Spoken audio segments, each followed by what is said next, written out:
जरा एक पल रुकिए और खुद से ईमानदारी से एक सवाल पूछिए, क्या आप सच में कमज़ोर हैं या फिर आपने ऐसी आदतें अपना ली हैं जो आपको धीरे धीरे अंदर से कमज़ोर बना रही।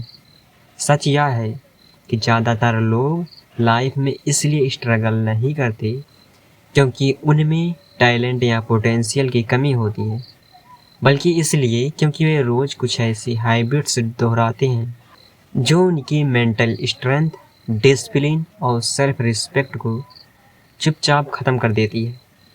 आज की दुनिया में वीकनेस शोर नहीं मचाती, वह क्वाइटली हैबिट्स के रूप में बनती है, जैसे शिकायत करना, अप्रूवल की भूख, कंफर्ट जोन में रहना, ओवर थिंकिंग और बिना पर्पज के जीना।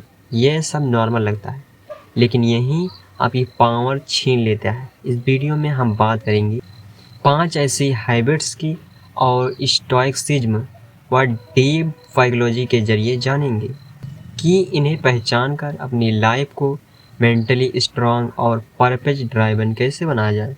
अगर आप बहाने नहीं, क्लैरिटी और स्ट्रेंथ चाहते हैं तो इस वीडियो को अंत तक ज़रूर देखिए, क्योंकि हो सकता है यहीं से आपकी ट्रांसफॉर्मेशन शुरू हो। हैबिट 1, कांस्टेंट कंप्लेनिंग, शिकायत करने की आदत। शिकायत करना बाहर से हार्मलेस लगता है, लेकिन साइकोलॉजी के हिसाब से यह मेंटल वीकनेस की फाउंडेशन है। जब आप बार बार कंप्लेन करते हैं सिस्टम से, लोगों से, किस्मत से, तो आपका दिमाग एक मैसेज सीख लेता है, आई हैव नॉट कंट्रोल, मेरे पास कंट्रोल नहीं। और जिस दिन इंसान अपने आप को पावरलेस, शक्तिहीन मान लेता है, उसी दिन से उसकी ग्रोथ रुक जाती है। न्यूरोसाइंस कहती है कि ब्रेन वही पाथवेज स्ट्रॉन्ग करता है जिन्हें आप रोज़ यूज करते हैं। अगर रोज़ शिकायत, तो ब्रेन विक्टिम मोड में सेटल हो जाता है। फिर चाहे अपॉर्चुनिटी सामने खड़ी हो, दिमाग एक्शन नहीं, बहाने ढूंढता है। यही कारण है कि ज़्यादातर लोग प्रॉब्लम से परेशान नहीं होते, वो अपनी रिएक्शन से कमज़ोर हो जाते। स्टोइक फिलॉसफी इस हैबिट्स को रूट से तोड़ती है। स्टोइक्स कहते थे, कुछ चीज़ें हमारे कंट्रोल में हैं, कुछ नहीं। और विजडम यानी बुद्धिमत्ता यही है कि जो कंट्रोल में नहीं है उस पर एनर्जी वेस्ट मत करो। मौसम, इकोनॉमी, लोग क्या सोचते हैं, ये आपके कंट्रोल में नहीं, लेकिन आपकी मेहनत, रिस्पॉन्स और एटीट्यूड पूरी तरह आपके हाथ में है। स्टोइक प्रैक्टिकल, जब भी शिकायत करने का मन करे तुरंत खुद से पूछिए, क्या यही मेरे कंट्रोल में है? अगर जवाब नहीं है तो उसे छोड़ दीजिए, अगर हाँ तो कंप्लेंट नहीं, एक्शन लीजिए। धीरे धीरे ये हैबिट आपके अंदर एक नई आइडेंटिटी बनाएगी, विक्टिम से रिस्पॉन्सिबल इंडिविजुअल की। और याद रखिए, वीक लोग कंप्लेन करते हैं, स्ट्रॉन्ग लोग एडजस्ट करते हैं, स्टोइक लोग एडॉप्ट करके जीतते हैं। यहीं से रियल मेंटल स्ट्रेंथ शुरू होती है। हैबिट 2, वैलिडेशन एडिक्शन यानी अप्रूवल की लत। वैलिडेशन की क्रैविंग आज की सबसे कॉमन लेकिन सबसे डेंजरस वीकनेस है। जब आपकी खुशी, कॉन्फिडेंस और सेल्फ वर्थ दूसरों की अप्रूवल पर डिपेंड करने लगती, तो आप धीरे धीरे अपनी इनर अथॉरिटी खो देते। साइकोलॉजी इसे कहती है एक्सटर्नल लोकस ऑफ कंट्रोल, मतलब आपका दिमाग ये मान लेता है कि आपकी वैल्यू बाहर से तय होगी, अंदर से नहीं। लाइक, कमेंट, कॉम्प्लीमेंट्स शुरुआत में ये अच्छा फील कराते हैं, लेकिन धीरे धीरे ब्रेन का आदी हो जाता है। फिर बिना अप्रूवल के एक्शन लेने में डर लगता है। यही वजह है कि बहुत से लोग सच बोलने से डरते हैं, अलग सोचने से डरते हैं, अपने गोल को कंप्रोमाइज कर देते हैं, क्योंकि उन्हें एक्सेप्टेंस चाहिए, ऑथेंटिसिटी नहीं। स्टोइक फिलॉसफी इस वीकनेस को सीधे कन्फ्रंट करती है। मार्कस ऑरेलियस ने लिखा, I do my duty, other thing trouble me not. Stoic के लिए सही होना ज़्यादा ज़रूरी था, पॉपुलर होना नहीं। स्टोइक सीट, बाहर की आवाज़ को म्यूट करो और अंदर की कॉन्साइंस को वॉल्यूम दो। प्रैक्टिकल स्टोइक एक्सरसाइज, हर दिन खुद से पूछिए, अगर कोई मुझे अपलॉड न करे तब भी क्या मैं यह काम करूँगा? अगर जवाब हाँ है तो आप सही रास्ते पर हैं। स्टोइसिज्म सिखाता है कि सेल्फ रिस्पेक्ट सेल्फ अप्रूवल से आती है, सोशल अप्रूवल से नहीं। तो याद रखिए, जो इंसान सबको खुश करने की कोशिश करता है वो अंत में खुद को खो देता है, और जो इंसान खुद के प्रिंसिपल्स पर चलता है वही क्वाइटली मेंटली पावरफुल बनता है।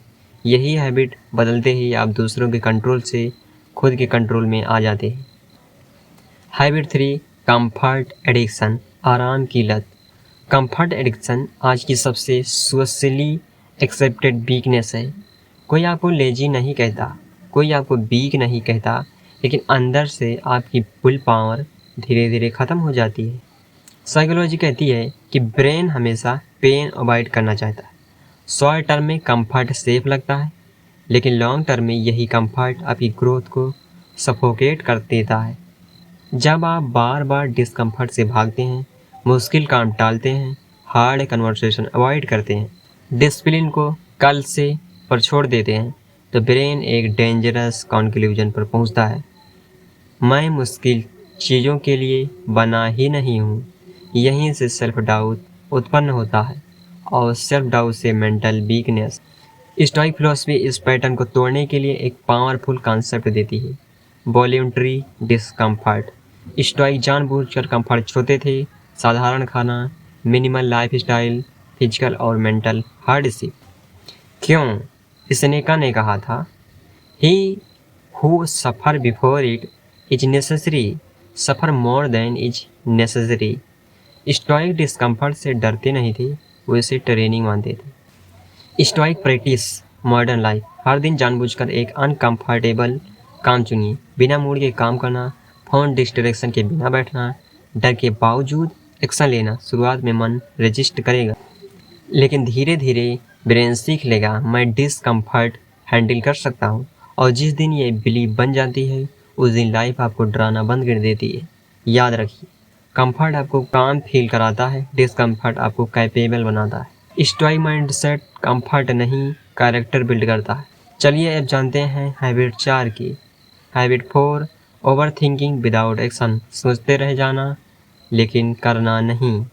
ओवर थिंकिंग बाहर से इंटेलिजेंस लगती है, लेकिन अंदर से ये फियर का रिफाइंड वर्जन होती है। दिमाग इतना सोचता है कि एक्शन लेने की हिम्मत ही खत्म हो जाती है। साइकोलॉजी इसे कहती है एनालिसिस पैरालिसिस।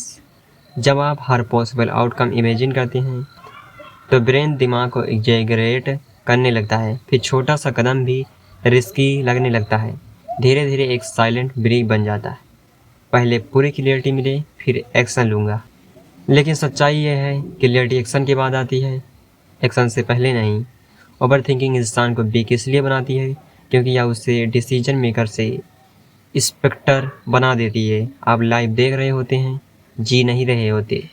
स्टोइक फिलॉसफी इस हैबिट को सीधे काट देती है। मार्कस ऑरेलियस ने लिखा, do what nature demands, gets on with your work. Stoic emotion या थॉट्स का इंतजार नहीं करते थे, वह प्रिंसिपल के अनुसार एक्शन लेते थे। Stoic rule, right action right now. Mood अच्छा हो या बुरा, फियर हो या कॉन्फिडेंस, काम वही करो जो सही है। प्रैक्टिकल स्टोइक एक्सरसाइज, जब दिमाग ओवरथिंक करे, खुद से सिर्फ एक सवाल पूछिए, नेक्स्ट स्मॉल एक्शन क्या है? पूरी लाइफ सॉल्व करने की ज़रूरत नहीं, सिर्फ अगला कदम। एक्शन लेने से ओवरथिंकिंग टूटती है, सेल्फ ट्रस्ट बनता है, आइडेंटिटी शिफ्ट होती है। और याद रखिए, वीक लोग परफेक्ट मोमेंट का इंतज़ार करते हैं, स्टोइक लोग इम्परफेक्ट एक्शन लेते हैं। यहीं से मेंटल स्ट्रेंथ उत्पन्न होती है, सोच से नहीं कर्म से। तो अब चलिए चलते हैं अगली हैबिट्स पर। हैबिट 5, लिविंग विदाउट पर्पज, बिना उद्देश्य के जीना। बिना पर्पज के जीना सबसे क्वाइट लेकिन सबसे डेंजरस वीकनेस है। इसमें ना ड्रामा होता है ना नॉइज, बस इंसान धीरे धीरे डायरेक्शन खो देता है। साइकोलॉजी कहती है कि ह्यूमन माइंड को एक मीनिंगफुल डायरेक्शन चाहिए। जब व्हाई क्लियर नहीं होता तो ब्रेन हर डिस्ट्रैक्शन को अपॉर्चुनिटी समझ लेता है। यही वजह है कि बिना पर्पज वाला इंसान आसानी से डिमोटिवेटेड हो जाता है, छोटी फेलियर से टूट जाता है और दूसरों की प्रायोरिटीज जीने लगता है, क्योंकि उसके पास खुद की रीजन नहीं होती। स्टोइक फिलॉसफी पर्पज को फेम या मनी से नहीं जोड़ती। स्टोइक के लिए पर्पज था virtue, character and duty. Marcus Aurelius लिखते हैं, waste no more time arguing what a good mind should be one. Purpose कोई बड़ा स्लोगन नहीं या रोज का डिसीजन होता है, मैं किस तरह का इंसान बनना चाहता हूँ। स्टोइक शिफ्ट गोल से ज़्यादा आइडेंटिटी पर फोकस। जब आपकी आइडेंटिटी क्लियर होती है तो डिसिप्लिन ऑटोमेटिक हो जाता है, डिस्ट्रैक्शन वीक पड़ जाते हैं, सफरिंग भी मीनिंगफुल लगने लगती है। Practical stoic exercise. खुद से रोज एक सवाल कीजिए, अगर आज मेरा आखिरी दिन हो तो क्या मैं यही काम करना चाहूँगा। इसे स्टोइक कहते थे मेमेंटो मोरी, मृत्यु की याद, जो डराने के लिए नहीं बल्कि क्लियरिटी देने के लिए होती है। पर्पज आपको खुश नहीं बनाता, पर्पज आपको स्ट्रांग बनाता है, और स्ट्रांग इंसान ही चाहे हालात कैसे भी हों अपनी लाइफ खुद डिजाइन करता है।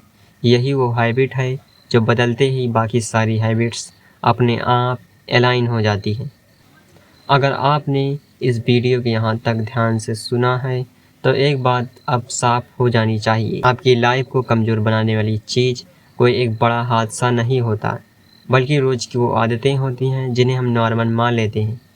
स्टोइसिज्म हमें ये नहीं सिखाता ये दुनिया आसान हो जाएगी। स्टोइसिज्म हमें ये सिखाता है कि आप इतने मजबूत बन जाएं कि दुनिया आपको तोड़ ना सके। आज आपने 5 हैबिट्स सीखी हैं, शिकायत, वैलिडेशन की भूख, कंफर्ट की लत, ओवरथिंकिंग और बिना पर्पज के जीना। अब सवाल ये नहीं है आप इनमें से कौन सी हैबिट रखते हैं, क्या आप इन्हें बदलने के लिए तैयार हैं, क्योंकि अवेयरनेस का पहला कदम है लेकिन ट्रांसफॉर्मेशन एक्शन से आता है। अगर आप सच में चाहते हैं मेंटली स्ट्रांग बनना, इमोशनल कंट्रोल डेवलप करना और लाइफ को बहाने के बजाय प्रिंसिपल्स से जीना, तो इस वीडियो को सिर्फ पसंद मत कीजिए, इसे प्रैक्टिस में लाइए। कमेंट में लिख लिए स्टोइक मोड ऑन, ताकि आप खुद से एक कमिटमेंट कर सकें। और अगर आपको ऐसे कंटेंट की ज़रूरत है जो आपको एंटरटेन नहीं ट्रांसफॉर्म करे तो चैनल को सब्सक्राइब कीजिए। और याद रखिए स्ट्रॉन्ग लाइफ नहीं मिलती, स्ट्रॉन्ग इंसान बनना पड़ता है। तो मिलते हैं अगले वीडियो में, तब तक के लिए लोगों का दिल से बहुत बहुत धन्यवाद।